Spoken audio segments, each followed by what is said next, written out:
Welcome back to Millside, a truly rural glamping experience. My name is Rachel Cullis-Dorset and today I'll be presenting session 2 of 3 on building a brand. So the first thing I'd like you to do as a brand owner is really think about some of the brands that you identify with. And importantly, ask yourself, what do you like about these brands? Why are you loyal to this brand? And what does their logo represent to you when you think of that brand? What strikes you about them? And it's a really important exercise to do because it will really help you understand what it is about building brands which can be so powerful to your own business. Analysing your own brand proposition will help you make sense of why we're doing this, how you can emulate what they are doing for your own business and build your own brand values. So when you're thinking about your brand and you're defining what your points of difference are and you look at all the competitors around you and all the competition and what they're offering, really think about where you sit in that market. What is your point of difference? What do you want to offer your customers and who are your customers? So if you're a highbrow hotel, then really that's going to define how you speak to your customers. You're going to speak to them in a completely different language to if you are a more value budget-based hotel. And it's really worth spending some time and working that out because it really affects everything within your business. It affects the consistency of what you offer. It affects your language. It affects your marketing, your advertising, and your whole communications around it. So think about all of the things that you want to offer your customers and what makes you special and what are your points of difference within that market.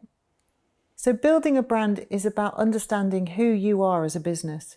Involve everyone in your business in this and cover off all the brand essentials with some really robust workshopping.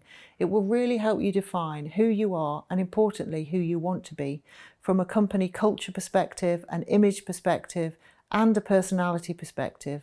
But make sure this is achievable and realistic for your business. So to help you with your brand building, there's a series of exercises to do. And this starts with really researching your target audience and your competitors. Where do you sit within the market? What do you offer which is different? And work out where the gaps are in the market too. What are your unique selling points? These are the things that really point you out as a business against your competitors. Why should your customers do business with you? But don't just do this once at the beginning of this brand building process. Do it regularly. Things change and you need to keep up. Pick your focus and your personality. What points you out? What's different about your brand?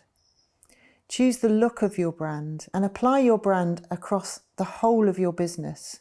This is the best way of building trust with your customers. You have to be who you say you are, and your actions have to back up what you're saying about your business too. To help you really examine other companies around you and nationally and international businesses that you also admire. What do they communicate to you in their outward-facing PR? Does your experience of this company match up to what they're saying? That's the real test of whether a company is living up to its brand values.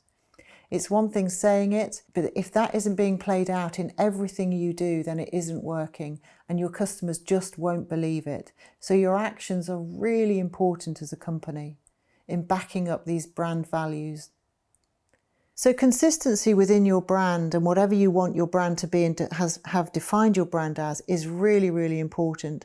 So if all of your marketing, for example, is really defining your brand as high-end, luxury, somewhere that your customers are going to want to be and relax and have a sensual experience, and they turn up and actually the service is more transactional, they're going to go away really disappointed, but also quite confused.